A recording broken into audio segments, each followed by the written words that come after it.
The story begins with a scene in a classroom. A boy is shown sleeping on his desk. Suddenly, and wakes up in frustration. The boy immediately starts screaming at an emperor he must have been dreaming about, but as he opens his eyes, he realizes that all his classmates are laughing at him. He starts sweating profusely out of nervousness as his classmates mock him for daydreaming and writing a letter to a beautiful girl named Panline, whom he secretly admires. Embarrassed and overwhelmed, the boy remains silent, his face flushed with humiliation. As he looks around, he suddenly realizes something shocking. He is back in his high school classroom. A surge of disbelief washes over him. After a moment of thought, he concludes with amazement that he has been reborn and is now living in the time of his teenage years. The boy, Su-han, glances at the clock. It's noon on the 3rd of April. His eyes widen with realization. Today is the day when a phenomenon will emerge that will change the world, and he knows there are only 3 hours left before it happens. Determined, he stands abruptly, intending to leave the classroom, but just as he moves, a girl blocks his path. She throws a folded piece of paper to the floor in front of him. It's none other than Panline. Leen glares at Han and coldly tells him to take a look at himself, mocking him for being unworthy of her. She mentions a love letter she claims he wrote, questioning if he even deserves to be in her presence. Han freezes for a moment, confused, but then, his memory clicks. He recalls that in his previous life, Leen's boyfriend, Sherman Ching, had set him up with a fake love letter to humiliate him and force him into 2 years of servitude.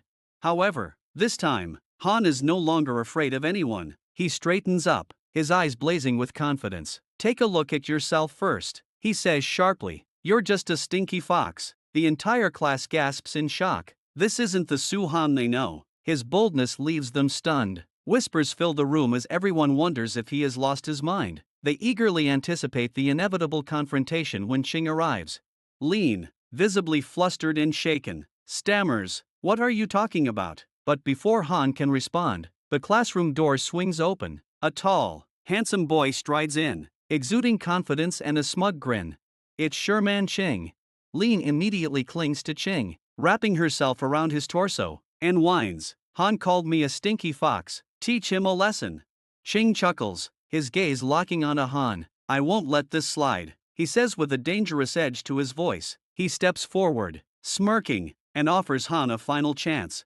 "If you agree to obey me from now on," Ching says, "I'll let you off the hook." But Han doesn't flinch. He meets Ching's gaze coldly. "You're nothing but a fool," he retorts, his voice cutting like a blade. Furious, Ching grabs Han by the collar. "Do you even know who you're talking to?" he snarls, but before he can say another word, Han moves like lightning, landing a heel kick square on Ching's face. The impact sends Ching flying through the wooden door, crashing onto the hallway floor. The room falls into stunned silence. Han dusts off his hands, calls Ching a waste of time, and walks out of the classroom without another glance. His classmates, including Leen, are left speechless, their jaws hanging in disbelief. As Han exits, whispers ripple through the class. They can't believe what they've just witnessed. "Is this really Su-han?" someone mutters. "He's so strong and cold." Walking through the locker room, Han reflects on his newfound determination. In his past life, he had been weak, but in this life, he vows to be invincible. Yet, he knows the truth right now. He's still weak and poor. He clenches his fists, aware that the Earth is about to restore its aura, a phenomenon that will change everything. Han resolves to seize this chance, gather resources, and become stronger. He will prepare for the enemies from his past life and destroy them all. Without wasting another second, Han sprints out of the school building. From a higher vantage point, Looney, the class monitor, secretly watches him. She raises an eyebrow, intrigued. "How have I never noticed him before?" she wonders. A sly smile crosses her face as she thinks, "He might just be the strongest classmate I have."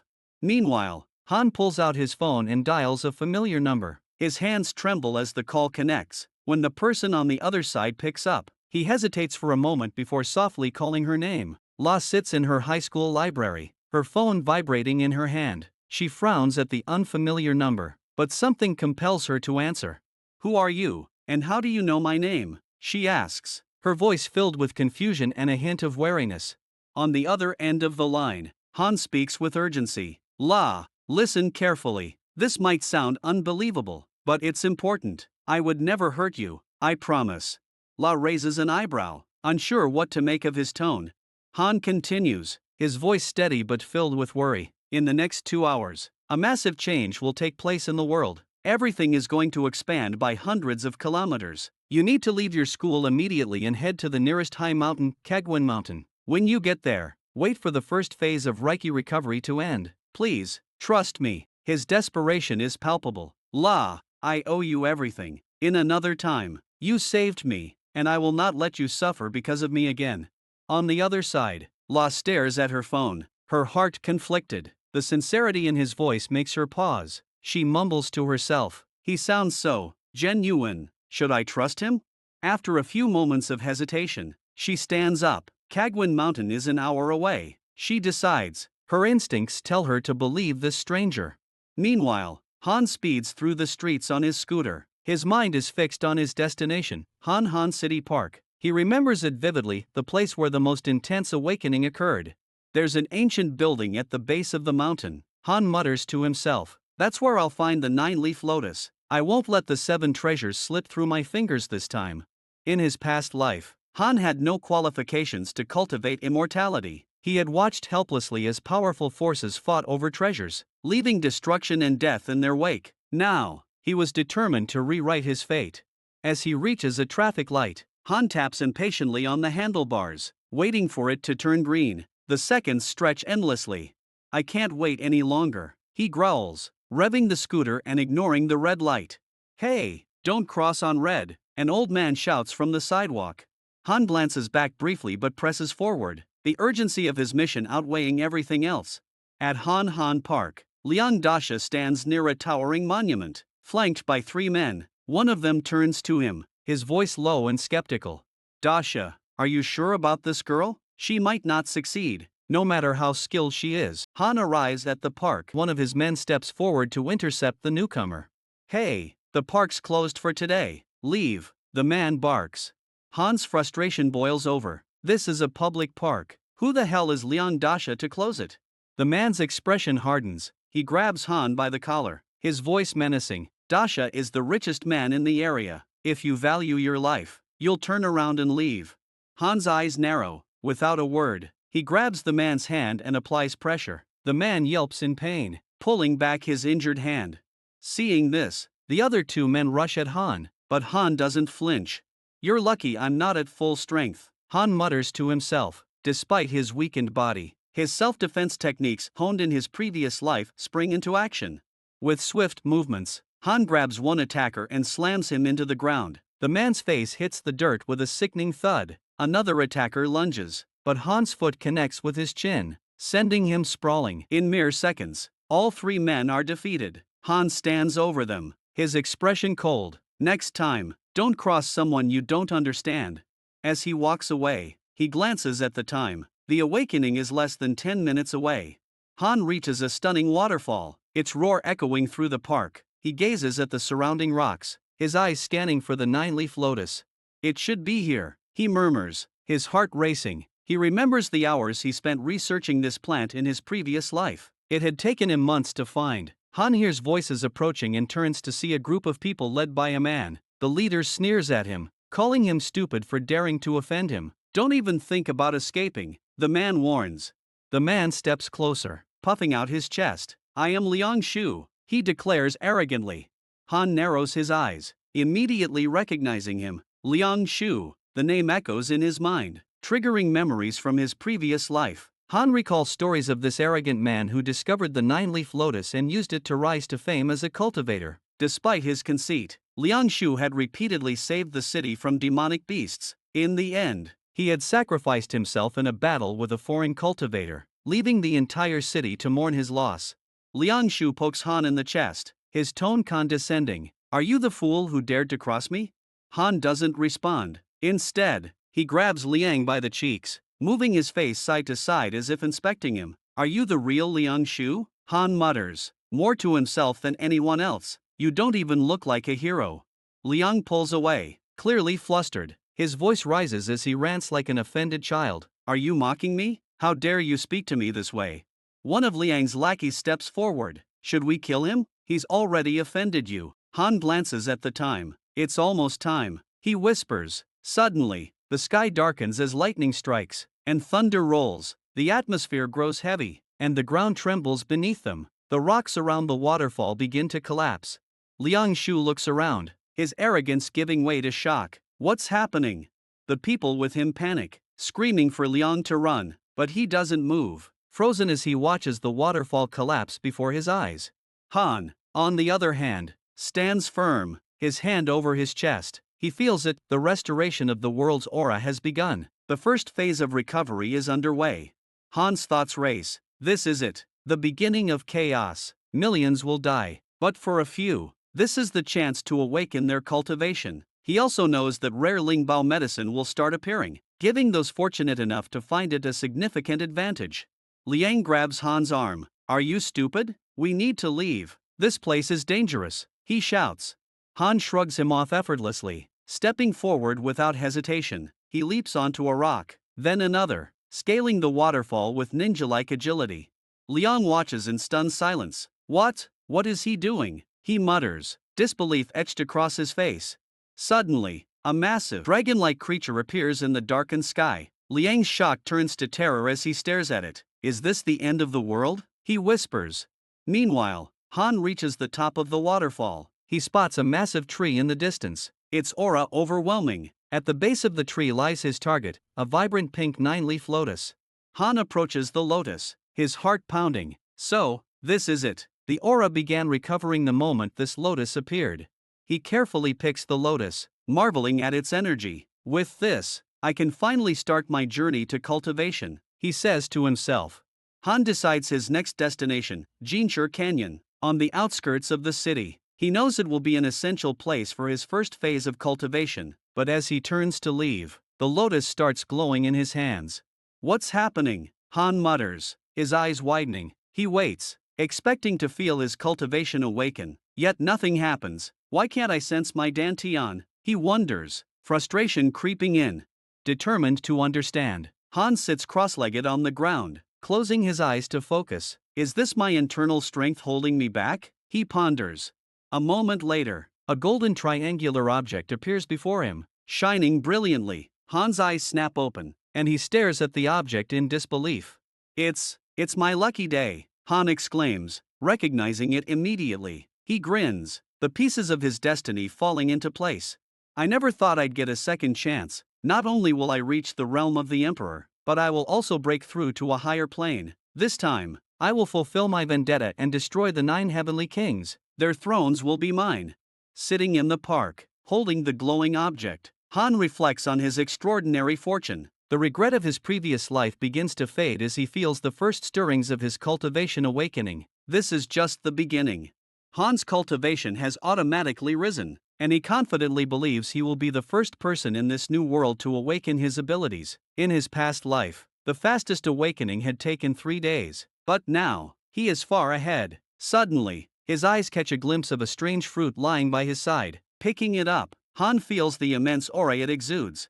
Examining it closely, he recognizes it as the Jua fruit, an extremely rare and powerful fruit essential for enhancing cultivation. Han smiles, recalling how in his previous life, people fought fiercely during the recovery phase just to obtain one. Now, with 3 Jua fruits in his hand, he feels invincible.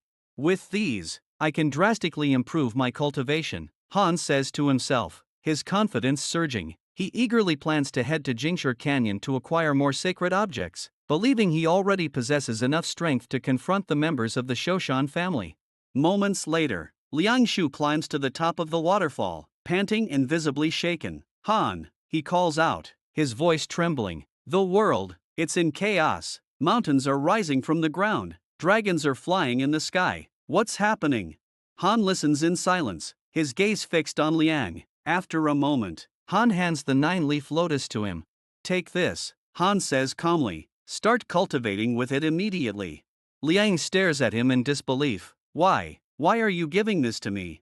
Han explains that since his dantian has already awakened, he no longer needs the lotus. It's useless for me now. Before Liang can respond, Han leaps into the air, soaring away with ease. Liang watches in awe, astonished by Han's agility. Is he flying? Liang murmurs to himself, realizing just how much the world has changed. Han lands at the foot of the waterfall. assessing his abilities. My jumps are still weak, he notes, deciding to find a safe place to consume the jua fruits and strengthen himself. Later, in a quiet hotel room, Han sits with the 3 jua fruits placed in front of him. He can feel their rich aura and knows they will propel him to the intermediate stage of the foundation layer. 3 days pass as Han consumes the fruits, feeling his body fill with immense strength. By the end of the 3rd day, Han realizes the jua fruits have lost their holy spirit, but his cultivation has advanced to the final steps of the middle layer of the foundation stage. Feeling powerful and refreshed, he decides to head to school to address some lingering issues before departing for Jinchur Canyon. Walking through the school corridors, Han overhears 2 students talking animatedly about the recent chaos. The government is trying to handle it, one says, but have you heard about those people who've awakened insane powers? Yeah, like that one student who ate a strange fruit. They say he can fly and shapeshift now, the other adds. Han listens but chooses not to engage. He continues walking until he's suddenly stopped by Ching Linan and his group of lackeys. Ching smirks arrogantly. Well, look who's back. Han, after what happened last time, I didn't think you'd dare show your face again. Han, unimpressed, responds sharply with a volley of verbal insults, silencing the laughter of Ching's lackeys. The group starts whispering, wondering if Han is aware of Ching's newfound powers. Brimming with arrogance, Ching steps closer, threatening, "You don't know who you're messing with. Let me teach you your final lesson." Ching's hand suddenly transforms into a bear's paw, and he lunges at Han with newfound strength. But Han doesn't flinch. Calmly, he sidesteps the attack and counters with a precise punch under Ching's chin. The force sends Ching flying backward, landing on the ground in a heap. Han glares at the fallen Ching. "Don't waste my time." Witnessing her boyfriend's humiliation, Lennon, one of Ching's lackeys, steps forward, furious. Her eyes gleam with rage as her teeth sharpen into knife-like fangs. "You'll regret this," she screams as tentacles emerge from her back, her body transforming into something grotesque. "You're dead, Han," Lennon vows, her voice filled with venom. Her frustration grows as the monster charges toward her with ferocious intent. Despite her doubts about Han, Uni tightens her grip on her magical weapon, determined to protect her classmates and the school.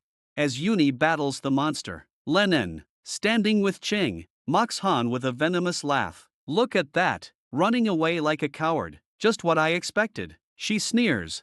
Ching nods in agreement. Uni doesn't need his help anyway, she's the queen of this school. Unlike that weakling, Lennon grins maliciously. "Exactly, people like Han are all talk. They don't belong in a world of cultivators." Han, hearing their taunts, smirks to himself but doesn't turn back. He knows that responding to fools is a waste of energy. "Let them bark," he mutters under his breath as he leads the child to safety.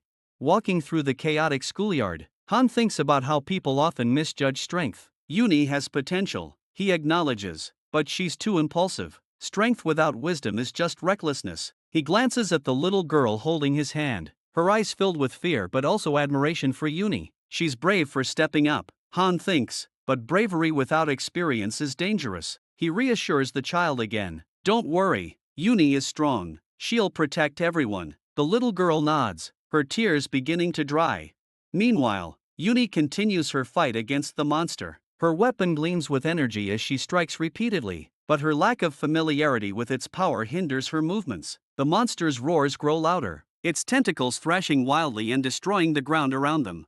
"I have to end this quickly," Uni tells herself, her breathing ragged. She thinks of her classmates and how they're depending on her. "I can't let them down." She glances toward Han one last time and realizes he's leaving the area completely. Her frustration peaks. So much for him being a classmate, she mutters bitterly. Selfish and useless, unbothered by Uni's misconceptions.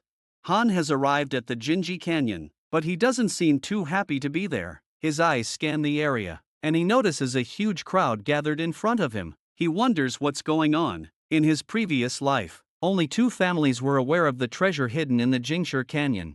As Han walks through the crowd, he overhears people talking about a sacred fruit appearing in the Jingshur Canyon, which has attracted so many cultivators at once. One person expresses his desire to become a cultivator to marry a beautiful woman, while others laugh and tell him to stop dreaming. He's not the only cultivator in the crowd.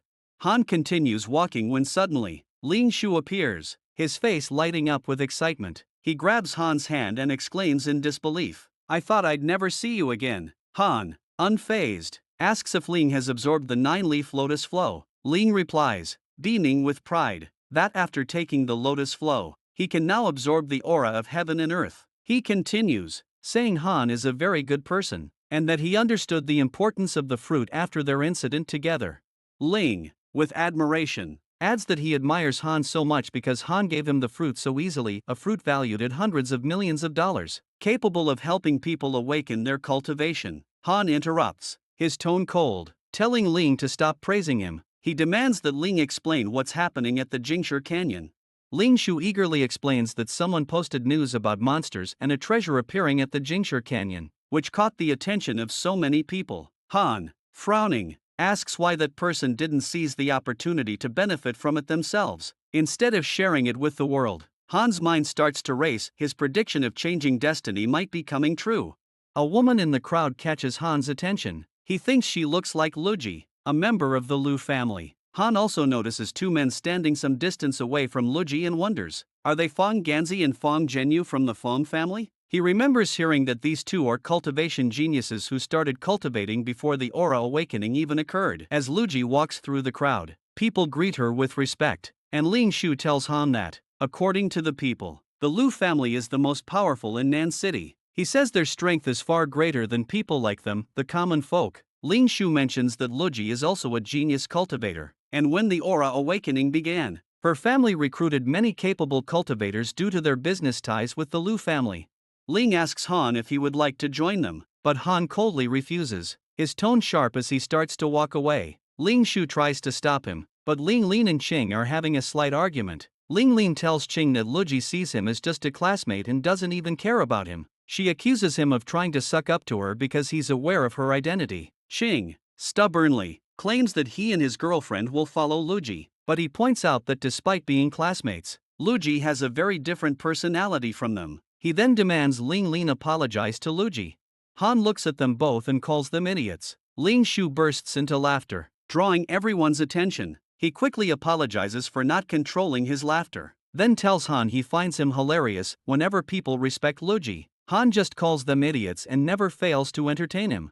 Han, his voice dripping with annoyance, tells Ling Shu that he has no time to waste on stupid people and that he'll leave them to him. Meanwhile, a woman standing next to Luji asks if she's not going to teach Han a lesson for insulting her. Luji calmly replies that she will let him go. She expresses her desire to wait until Han sees what real strength is, hoping he'll understand that some things can't be overcome by luck. Deep down, Luji is frustrated because she's never been ignored in public, and she feels there's still unfinished business with Han.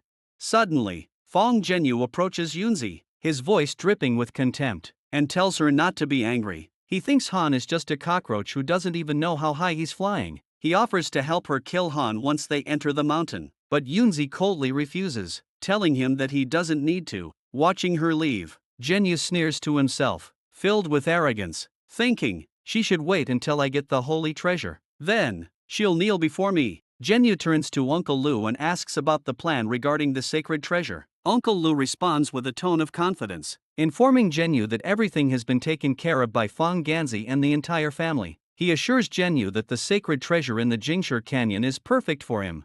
3 days later, in the mountains, Han sits high on a rocky perch, completely alone. He gazes across the vast expanse, thinking to himself, the Jingshi Canyon truly is the best place in the city. Despite the dangers posed by numerous wild animals, Han has managed to locate several sacred fruit trees with minimal effort. He feels a deep sense of satisfaction, as the beasts are no threat to him, and defeating them is only helping to improve his cultivation. Han sits amidst the corpses of fierce beasts, their lifeless bodies scattered around him. In front of him lie several sacred fruits. He examines them and reflects. The aura of these fruits may not compare to that of the Jua fruit, but there's still enough to help me reach the peak of the foundation layer. Determined, he resolves that once he reaches that stage, he will undo the regrets of his past life. Han's gaze darkens as memories of his past failures surface. Despite his relentless efforts, he had never reached the realm of the emperor in his previous life. He knows it's because his cultivation foundation had been flawed. Now, he understands the crucial importance of building a perfect foundation. A strong cultivation foundation is essential for future success, he muses, and it determines how high a cultivator can climb. Han reminds himself that while a perfect foundation is ideal for the formation phase, Achieving the realm of the gods requires reaching 2 levels beyond that. This painful realization is what drives him now. He vows to create a flawless foundation this time. Han decides to use the aura gathering technique, believing it to be a powerful method for strengthening his foundation. He approaches the massive corpse of a beast before him and mutters, "It needs to be glazed first so I can use the technique." The aura gathering technique is straightforward yet profound. It involves absorbing aura from the bones and blood of beasts, refining it into energy. However, Han knows that the stronger the beast, the greater the aura it can provide. For legendary cultivators, only mythical beasts can meet their needs. The next day, Han stumbles upon a mysterious spirit fruit. He knows it is 3 levels below the Jua fruit but still considers it a valuable find. Standing before a glowing white tree, Han suddenly senses a hostile presence. His instincts sharpen, and as someone strikes at him from behind, he quickly dodges the attack. Han turns to confront his assailant, who introduces himself as Tyan. Impressive reflexes, Tyan sneers, "You're quite fast for dodging my attack." Realizing his sword failed to kill Han, Tyan smirks and offers a deal. "Kneel before me and hand over the sacred fruit. I'm in a good mood, so I'll let you live." Han's lips curl into a mocking smile as he retorts, "Was it your mother who gave you such a ridiculous name?" Tyan's face flushes with rage. "You dare insult me? You don't know who you're messing with. My agent is already locked and loaded with a rocket launcher aimed at you." Han glances at Tyan's agent and calmly assesses the situation. He sees this as the perfect opportunity to test the progress of his cultivation. Placing the sacred fruit in his coat pocket, he thinks to himself, "How many cultivators have failed to master that weapon?" Tyan's agent fires the rocket directly at Han. The explosion is massive, and smoke engulfs the area. A wicked smile spreads across Tyan's face as his agent reports, "The target isn't moving." The agents laugh, confident that Han is dead. "The fruit is ours now," one declares. But as the smoke clears, Han emerges, unharmed but slightly pained. He shakes off the dust and murmurs to himself, "They're overconfident." Agents are shocked to see Han alive, their faces filled with disbelief, as they had thought their attack was too powerful to survive. Tyan, utterly stunned, wonders how Han can even stand after such an attack, given that the very same rockets had killed countless cultivators before. As Han calmly approaches, Tyan's eyes narrow in suspicion. He begins to suspect Han is protected by a magical weapon, though he doesn't dwell on the thought for long. Drawing his sword, Tyan sneers, his voice dripping with menace.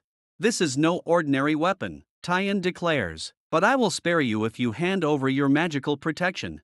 Han smiles coolly, an air of unshaken confidence surrounding him. "You don't understand the situation, Tyan," he says, his voice steady but cutting. "Instead, you should be the one apologizing." Tyan's face darkens with frustration. "Enough of your arrogance. I will pierce your heart with this sword," he shouts, lunging forward with deadly intent. Han, unbothered, effortlessly blocks the attack. He chuckles as he examines the blade. "The fan-flying sword? How weak," he remarks, his tone mocking. Tyan freezes, utterly stunned. How did you block that?" he stammers. Han smirks, "It's simple. Really, if one's hardness is at the final stages of development, even something like this is no challenge. But alas, Tyan, it's too late for you to understand." As Tyan braces himself for another attack, Han suddenly vanishes from his sight. Tyan's heart pounds as fear grips him. "Where is he?" he mutters, spinning around. Han's voice comes from behind him, calm and unyielding. "Now, let me show you true physical strength," Han says, stepping closer. He raises a fist. "Try blocking this." Before Tyan can react, Han delivers a single, earth-shattering punch. Tyan's agents are sent flying like ragdolls, and Tyan himself is hurled to the ground, utterly defeated. Gasping for breath, Tyan raises a trembling hand in surrender. You're superior," he admits, his voice shaking. Reaching into his robes, he pulls out a small yellow bag. "Take this. It's filled with treasures I've collected over the years. Please, spare me." Han snatches the bag, his expression unreadable. As he opens it, he comments, "So, this is the Chinkuan bag. It seems to have everything I need." Tyan begins to back away, muttering under his breath. Hatred glimmers in his eyes as he plots his revenge. "I'll find someone else to take care of you," he thinks. But before he can escape, Han's stern gaze freezes him in place. "Do you really think I'll let you live, knowing my true identity?" Han asks, his voice low and dangerous. Tyan's confidence crumbles. No, I swear I won't tell anyone, he pleads. Desperation leaks from his every word. I come from a respected family. My brother, Long Lon, is a genius cultivator. Han cuts him off with a flick of his hand, hurling a small fireball at Tyan. The fireball grazes his skin, igniting it. Tyan cries out in pain but still manages to spit out a threat. My brother will avenge me, he screams. Han remains unfazed as the fireball grows, erupting into a massive explosion that leaves nothing of Tyan but ashes. Han stands amidst the silence, his mind turning to the Chinkuan bag. As he empties its contents onto the ground, a cascade of riches and spiritual items spills forth. His eyes widen slightly at the sheer volume.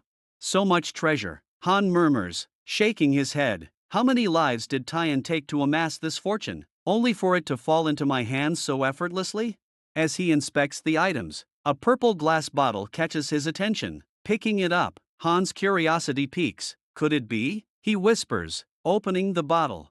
Suddenly, the entire sky lights up, confirming his suspicion. The 5-element seed, Han exclaims, awe lacing his voice. Soaked in Yenling liquid, this is exactly what I need to build the perfect foundation. Han realizes the immense value of the 5-element seed. Even most monks haven't heard of this. He muses, but this pales in comparison to the treasure called anicaps. Just then, Han's phone rings. He answers it to see Liang Shu on a video call, smiling brightly. Han, where have you been? Liang asks. I wouldn't have been able to contact you if I hadn't added your number. I've been practicing in the mountains. Han replies. What's going on? Liang's smile widens. Come to the top of the mountain. The anicaps treasure is about to appear, and you don't want to miss it. Oh, and good luck, there are monks everywhere. They've been here for 3 days. Han nods, determination flickering in his eyes. I'll try. Liang's voice crackles through the phone, urgency clear in his tone. Han, reach here as soon as possible. Han begins to move, but Liang stops him abruptly. Wait, don't hang up yet, Liang says, his voice serious. I need to tell you something important. Han pauses, curious. There's a list, Liang continues, called the Chi list. It contains the names of the young people of Southern Island City. Han, you should avoid meeting the people on that list, they're not ordinary, they're creatures with superpowers. Liang sends the list to Han's phone. As Han reviews it, his eyes narrow. At the very top of the list is Yun's name, followed closely by members of the Fong and Tian families. Interesting, Han mutters to himself. Their rapid improvement doesn't surprise him much. Slipping his phone into his pocket, Han smirks. Confidence radiates from him. I can handle them, he thinks, unless I encounter a monk who's past the foundation period, but that's unlikely. Feeling invincible, Han starts to walk away. By now, no one can stop me, he tells himself. Yet, deep down, he hopes the people on the Chi list won't give him too much time. He's eager to break through the foundation realm and reach the realm of Dan. Han plans to claim a piece of the anicaps treasure, wondering to himself, is someone waiting for me at the top? The scene shifts to Mount Taiwan Dainan, where cultivators have gathered in droves. Han arrives and immediately notices a massive, glowing yellow stone sitting in the center of the commotion. Its light is blinding, otherworldly. He overhears whispers among the crowd. Get ready to take the treasure. Han stares at the stone, curiosity piqued. What is this? He wonders. Looking around, he notices that the best positions near the stone are already occupied. His eyes land on Yun standing close to the stone. Yun, the one at the very top of the Chi list. Nearby, other major players are present. Zhenyu at the 8th rank, the God of War at the 3rd rank, and the Bull King at the 5th rank. Suddenly, Liang appears, waving energetically at Han. Hey, Han, he calls, walking up to him with a grin. You see all these cultivators? They've been waiting here for the treasure, but it won't be a problem for you, will it? After all, you've been practicing alone at the top of the mountain. Han nods slightly before asking, is that glowing stone a sacred treasure? I don't remember seeing it in my past life. Liang frowns thoughtfully. It's strange, isn't it? The stone has been glowing for almost a day now. According to the rumors, there's a treasure preserved inside it. It'll appear once the stone is broken open. Liang points toward Yun, Zhenyu, the God of War, and the Bull King. Those 4 are the only ones with advantageous positions. Since they're at the top of the Chi list, no one dares challenge them. Just then, the massive stone begins to crack. A sudden hush falls over the crowd before a wave of excitement erupts. Cultivators shout to one another, pushing forward. Don't let the top cultivators take the treasure for themselves, someone yells. The crowd surges as one, determined to fight against the Big Four despite their strength. The Bull King steps forward, his presence a dark cloud of intimidation. Dare come close to the treasure, he growls, and I'll make sure none of you leave alive. Han watches the chaos unfold as Ling turns to him. Shouldn't we hurry up? He asks, looking anxious. Han raises a hand to stop him. Wait, he says calmly, I'll handle the glowing stone myself. As Han confidently steps toward the monument, the crowd parts slightly, and Yun turns, surprised to see him. Her gaze sharpens as Han examines the stone up close. There's nothing wrong with this monument, Han murmurs to himself. Yun steps forward. Han, you need to leave, she warns. You don't understand what you're getting into. The horrors of war will destroy you. Han chuckles, turning to face her. I agree, he says unexpectedly. I'll come back later. Without another word, Han walks away, leaving Yun puzzled and suspicious. He agreed so easily? She mutters to herself. What's he planning? Ling, equally confused, catches up to Han. Are you really leaving? Han stops and explains. The holy treasure isn't inside the stone monument. The stone is a bait. Haven't you noticed? The surrounding area has been completely destroyed. Something isn't right. Ling's eyes widen in shock. What? Yun watches Han's retreating figure, disbelief etched on her face. What's wrong with him? He's greedy and unafraid of death. How can he just walk away from the treasure? Han continues walking, a calm determination about him. The Jiasun Yao tree isn't nearby, he thinks, so where's the treasure hiding? Behind him, Ling chases after him, pleading, Han, stop, everyone is already here. You can't just leave like this. Meanwhile, Uncle Lee approaches Zhenyu, his voice a low whisper. Now's the perfect time to make our move. Zhenyu nods, his gaze fixed on the chaos ahead, ready to seize the moment. Han halts suddenly, his eyes narrowing as he pieces something together. I'm missing something, he mutters to himself. He recalls a crucial detail. The Jiasun Mio tree is said to be part of the treasure, but its birth requires a special and rare opportunity. Han wonders, could this be the moment I've been waiting for? The sky suddenly darkens, cloaked by a red, shield-like object. Fear spreads among the cultivators as they sense something is terribly wrong. A winged cultivator attempts to fly out of the barrier, only to be struck midair and crash back to the ground.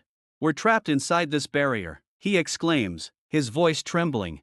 Yunzi gasps in realization. It's Zhenyu. He used a powerful magical weapon to trap us all in his scheme. Suddenly, the ground trembles violently, splitting open to reveal a massive, missile-like weapon. The god of war and the Bull King freeze in shock as they recognize its destructive potential. A nuclear bomb? The god of war murmurs, disbelief etched across his face.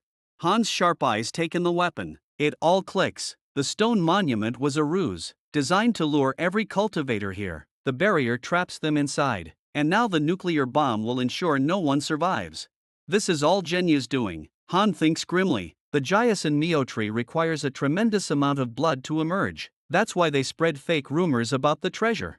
Zhenyu steps forward with a smug grin. Enjoying yourselves in my little trap? He sneers. You're all here to fulfill your purpose, to provide the blood needed to bring forth the Jiasun Mio tree. I'll claim it for myself, and none of you will live to see it.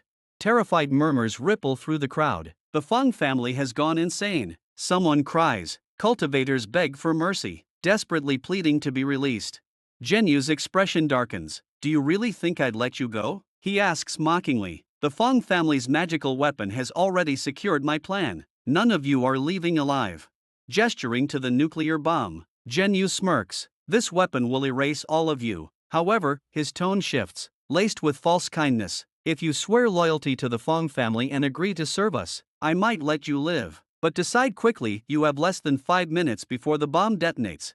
His eyes settle on Yunzi, a cruel glint shining in them. Yunzi, he says smoothly, how are you holding up? I can make an exception for you. I'll let you out on one condition. Become my wife. Yunzi glares at him, disgust and fury burning in her eyes. You're overestimating yourself. Zhenyu, she spits. Do you think someone as vile as you is worthy of me? She pulls out her magical weapon, channeling her strength. Yunzi slashes at the barrier, but her attack is reflected, sending her tumbling backward. She coughs, blood staining her lips, and realizes with despair that the Fong family's barrier is far stronger than she anticipated. Zhenyu chuckles coldly. A waste of time, he taunts. You'll never break that barrier, but I'll give you one last chance. Spend the night with me, and I'll spare your life. Never, Yunzi screams. Her fury ignites her strength, and she launches another ferocious attack at the barrier. This time, a small crack appears. Her heart races with hope, but the crack begins to heal almost instantly. Yunzi coughs up more blood, realizing the barrier has self-healing capabilities. I have to act before it fully recovers, she thinks desperately, her determination blazing. Zhenyu smirks, watching her struggle. You have only 3 minutes left, Yunzi, he warns. Don't blame me for what happens next. Just then, Han arrives with Ling Shu, his presence calm yet commanding. He walks straight toward Zhenyu, who scowls at the sight of him. Well, Zhenyu sneers. You're lucky you weren't trapped with the others, Han, but if you're still here, you must have a death wish. Han smiles faintly, his tone relaxed. Don't misunderstand me, Zhenyu, I just have one question. Zhenyu's smug demeanor falters. What are you talking about? Han steps closer, his gaze sharp as steel. How did the Fong family know the Jiasan Mio tree requires blood sacrifices for its birth? A wave of fear ripples through the trapped cultivators. Gasps fill the air as the reality of their fate sets in. Zhenyu's expression twists with anger. Shut up, he yells. I don't owe you or anyone else an explanation. All of you just die already. Han glares at Zhenyu, his mind racing as he confirms his suspicions about the Fong family being anything but ordinary. However, fear doesn't cross his mind. Han is unshaken, convinced that no one can stand in his way. Zhenyu sneers and orders Uncle Lo to kill Han, stating he doesn't want to see him alive. Yunzi, overhearing Zhenyu's sinister intent, rushes to Han and urgently warns him about the danger. Her voice trembles as she pleads with him to escape, insisting that Uncle Li's cultivation is at its peak and he is far too powerful. You have to run, she urges, her eyes filled with worry.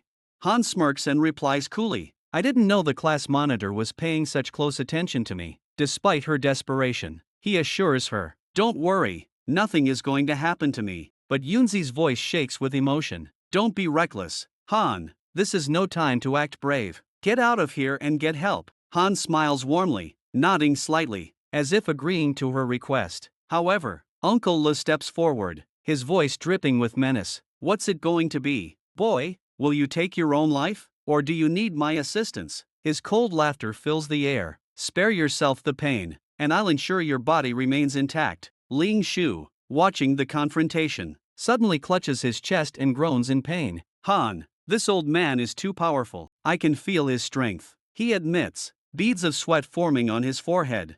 Han looks at him and chuckles lightly. Are you scared, Ling Shu? Ling shakes his head, determination blazing in his eyes. No, I'll stay with you no matter what. Han's smile widens as he pats Ling Shu on the shoulder. He then pulls out the rocket launcher he had acquired from Tian's belongings and hands it to Ling Shu. Here, take this, aim it at the enemy and fire. Let's see how they like modern warfare. Ling Shu looks at the weapon, initially hesitant, but seeing Han's unwavering confidence, he decides to trust him. Uncle Lu sneers at the sight of the rocket launcher, his tone mocking. You think a mere mortal weapon can scare me? Laughable. Without hesitation, Ling Shu fires the rocket directly at Uncle Lu. A deafening explosion follows, shaking the ground. Smoke and debris fill the air as Uncle Li's voice rises in outrage. How dare you humiliate me with such tricks? He roars, rising from the rubble with fury etched into his face.